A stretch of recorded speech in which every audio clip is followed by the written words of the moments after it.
अस्सलाम वालेकुम dear students, आप देख रहे हैं सैयद अली एकेडमी। और आज की इस वीडियो के अंदर हम लोग फेनिक्स के टॉपिक्स को डिस्कस करने वाले हैं।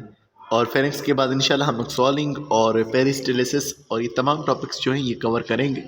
तो सबसे पहले फेनिक्स की बात करें तो इसके हवाले से मौजूद है pharynx is connected anteriorly to oral cavity and nasal cavity simultaneously while posteriorly connected to the oesophagus and the larynx. यानी फेरेंक्स जो है ये ओरल कैविटी और एसोफेगस और लैरिंक्स के बीच में मौजूद जगह है। यानी कि सामने से ये ओरल कैविटी से कनेक्टेड है और पीछे की साइड से ये एसोफेगस और लैरिंक्स से कनेक्टेड हिस्सा है। इसे हम लोग कह रहे होते हैं pharynx is the common pathway for both food and air. हवा भी अगर दाखिल होगी तो वो भी इस फेरेंक्स के ज़रिए से दाखिल होती है, और अगर खाना भी दाखिल होता है तो वो भी माउथ के बाद ओरल कैविटी के बाद इस फेरेंक्स में दाखिल होता है। इसके बारे में बात करें तो लिखा हुआ है the pharynx permits the passage of solid and liquids food into the oesophagus or gullet and conducts air to and from the trachea or windpipe. तो इसका काम यहाँ पर ये बात लिखा हुआ है कि जो हम लोग खाना खा रहे हैं जिसमें सॉलिड भी शामिल हो सकते हैं, लिक्विड भी शामिल हो सकते हैं, वो उसे एसोफेगस या गुलेट में भेज रहा होता है। एसोफेगस को दूसरा हम गुलेट कह रहे हैं। और उसके अलावा हवा को दाखिल कर रहा है, हवा को भेज रहा है ट्रेकिया से, या ट्रेकिया से वापसी हवा निकाल रहा है। तो ये भी फेनिक्स से आ रही है। और हवा जो है कब आ रही होगी? हवा जो है ब्रीदिंग के टाइम पे आ रही होगी। उसके अलावा लिखा हुआ है the pharynx also connects on either side of the cavity of the middle ear by the way of eustachian tube। Pharynx जो है वो यूस्टेशियन ट्यूब के ज़रिए से वो कनेक्टेड है कान के साथ में भी। यूस्टेशियन ट्यूब क्या होती है? इस तस्वीर के अंदर कान का स्ट्रक्चर दिखाया हुआ है, लेकिन जो ग्रीन कलर से एक चीज़ दिखाई हुई है, एक रास्ता दिखाया हुआ है, ये यूस्टेशियन ट्यूब है जो कि हमारे पास फेनिक्स में दाखिल हो रहा होता है। अब इस यूस्टेशियन ट्यूब का काम क्या होता है? ये दरअसल एयर के प्रेशर को बैलेंस कर रहा होता है, क्योंकि जब हमारे कान के ज़रिए से हवा दाखिल होती है साउंड को लेती हुई, तो हवा का ज़्यादा ना हो जाना, क्योंकि हवा के ज़्यादा होने से एयर ड्रम को भी डैमेज हो सकता है, कान को भी डैमेज हो सकता है। तो हवा के प्रेशर को रिड्यूस करने का काम यूस्टेशियन ट्यूब का हो रहा होता है। तो यही बात लिखी हुई है and provides for the equalisation of the air pressure on the air drum membrane which separates the cavity of middle air from the external air canal. तो यही बात लिखी हुई है कि प्रेशर जो एयर पर पड़ेगा, एयर ड्रम पर प्रेशर पड़ेगा, उसे ये बैलेंस करने का काम कर रहा होगा। ये जो एयर ड्रम का हिस्सा होता है ये मौजूद होता है मिडल एयर और आउटर एयर में, यानी कि ये दोनों हिस्सों को, आउटर एयर को और मिडल एयर को जुदा करने का काम कर रहा होता है। और उसका दूसरा काम होता है कि वाइब्रेशंस को प्रोड्यूस करना, क्योंकि वाइब्रेशंस इसके टकराने के साथ में प्रोड्यूस होंगी। उसके अलावा मज़ीद इसके बारे में लिखा हुआ है the principal muscles of the pharynx involve in the mechanisms of swallowing are the three pharyngeal constructors which overlap with each other slightly and form the primary musculature of the side and rear pharyngeal walls। यानी कि लिखा हुआ है कि जो pharynx का काम है बेसिकली swallowing के अंदर, यानी कि खाने को निगलने के अंदर, वो किस तरह से है और कौन कर रहा है?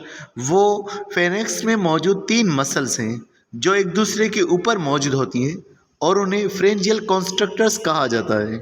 आप इस तस्वीर के अंदर इन 3 फ्रेंजियल कॉन्स्ट्रक्टर्स को देख सकते हैं। जैसे लिखा हुआ है सुपीरियर कॉन्स्ट्रक्टर, जिसको ग्रीन कलर से ज़ाहिर किया हुआ है। उसके अलावा ऑरेंज कलर से मिडल कॉन्स्ट्रक्टर को ज़ाहिर किया हुआ है, और उसके अलावा इन्फीरियर कॉन्स्ट्रक्टर को जो है लास्ट में ब्लू कलर से ज़ाहिर किया हुआ है। इनका जो बेसिकली काम होता है वो ये होता है कि खाने को ये एसोफेगस के अंदर जो है दाखिल कर रहे होते हैं, गुलेट के अंदर दाखिल कर रहे होते हैं। तो खाना सुपीरियर कॉन्स्ट्रक्टर से होता हुआ मिडल कॉन्स्ट्रक्टर, इन्फीरियर कॉन्स्ट्रक्टर और फिर चला जाएगा एसोफेगस के अंदर। तो ये इसी रास्ते से जा रहा होगा, और ये तीनों एक दूसरे के ओवरलैप किए हुए हैं, यानी ये तीनों हिस्से एक दूसरे के ऊपर मौजूद हैं। शुरू वाला हिस्सा आपको माउथ का नज़र आ रहा है, लिप्स वाला, फिर उसके बाद ओरल कैविटी है, और फिर उसके बाद ये हमारे पास ये 3 मसल्स मौजूद हैं, और ये 3 एक मसल का सिस्टम बना रहे हैं। इसे मस्क्यूलेचर कहा गया है, और ये जो है फेरिंक्स की वाल के साथ में जुड़ा हुआ स्ट्रक्चर है। अब हम दूसरे प्रोसेस की बात करते हैं जिसका जिक्र यहाँ पर मौजूद है, जो कि है सॉलिंग।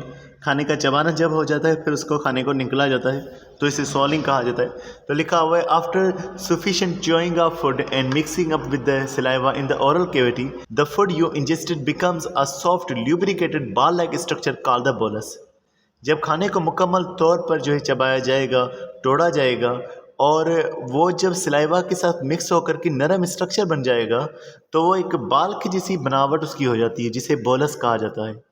It is being pushed by the tongue into the pharynx, और ज़ुबान जो है इसे फेरिंक्स में दाखिल कर देगी। This process is termed as swallowing deglutition. तो इसे स्वॉलिंग कह रहे हैं या डीग्लूटेशन कह रहे हैं।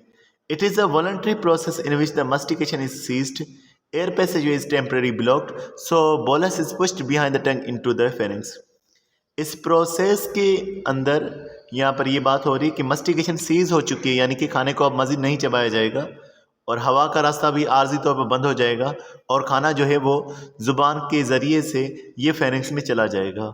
और ये लिखा हुआ है कि ये एक वॉलंटरी प्रोसेस है, यानी कि ये हमारी मर्ज़ी से होने वाला प्रोसेस है। हम ना चाहें तो खाना चबाया भी नहीं जाएगा और ना ही खाना आगे पहुँचाया जाएगा। उसके अलावा लिखा हुआ है entry of the bolus into nasal pharynx is prevented by the elevation of the soft place against the posterior pharyngeal wall।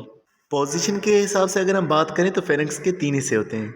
एक फेरिंक्स का वो हिस्सा जो नाक के पास मौजूद होता है उसे नेज़ल फेरिंक्स कहा जाएगा, नेज़ोफेरिंक्स कहा जाएगा। जो माउथ के पास फेरिंक्स का हिस्सा होता है उसे ओरोफेरिंक्स कहा जाएगा, और जो हिस्सा लेरिंक्स के पास मौजूद होता है उसे हाइपोफेरिंक्स या लेरिंगोफेरिंक्स कहा जाएगा। तो ये जो खाना होता है ये खाना जो है नेज़ल फेरिंक्स में नहीं जाता। और नेज़ल फेरिंक्स में क्यों नहीं जाता, नाक वाले रास्ते में क्यों नहीं जाता? क्योंकि एक स्ट्रक्चर मौजूद है जो कि सॉफ्ट प्लेट का स्ट्रक्चर कहलवाता है। ये सॉफ्ट प्लेट का स्ट्रक्चर हम पहले ही डिस्कस कर चुके हैं और इस तस्वीर के अंदर भी आपको ये सॉफ्ट प्लेट का स्ट्रक्चर नज़र आ रहा है जो नेज़ल फेरिंक्स में खाने को दाखिल नहीं होने दे रहा। तो आगे लिखा हुआ है as the bolus is forced into the pharynx the larynx moves upward and forward under the base of the tongue. तो जैसे ही खाना फेरिंक्स में दाखिल होगा तो क्या होगा, लेरिंक्स ऊपर और आगे की तरफ जो है वो फॉरवर्ड करेगा। और उसके बाद क्या होगा, the epiglottis are lid like covering there protects the entrance to the larynx diverts the bolus into the oesophagus. के एक कवरिंग आ जाएगी कार्टिलेज की बनी हुई जिसको एपिग्लोटिस कहा जाता है, ये लेरिंक्स के ऊपर आ जाएगी। एपिग्लोटिस का लेरिंक्स के ऊपर आने से क्या होगा कि खाना लेरिंक्स में नहीं आएगा क्योंकि एपिग्लोटिस लेरिंक्स को बंद कर चुकी होगी और खाना जो है वो चला जाएगा एसोफेगस के अंदर, यानी कि वो फूड पाइप के अंदर चला जाएगा। अब यहाँ देखेंगे कि बोलस का स्ट्रक्चर बन चुका है जो कि फिर एपिग्लोटिस के बंद होने की वजह से ये एसोफेगस में जा रहा है, ना कि दूसरे रास्ते यानी कि लेरिंक्स वाले रास्ते में नहीं जा रहा और चला गया स्टमक के अंदर। तो डियर स्टूडेंट्स आज की वीडियो में बस इतना था। नेक्स्ट वीडियो के अंदर हम इंशाल्लाह पेरिस्टालिसिस को जिक्र करेंगे। तो डियर स्टूडेंट्स अगर आपने अभी तक इस चैनल को सब्सक्राइब नहीं किया तो मुझे सपोर्ट करने के लिए इसे सब्सक्राइब भी करें, और दूसरी बात कि इस वीडियो को अपने दोस्तों के साथ भी शेयर करना मत भूलिएगा ताकि ज़्यादा से ज़्यादा जो दोस्त हैं उनको जो है फ़ायदा हासिल हो सके और उसके अलावा मुझे भी सपोर्ट हो सके। तो मिलते हैं नेक्स्ट वीडियो में, तब तक हम बहुत सारा ख्याल रखिएगा। अस्सलाम वालेकुम।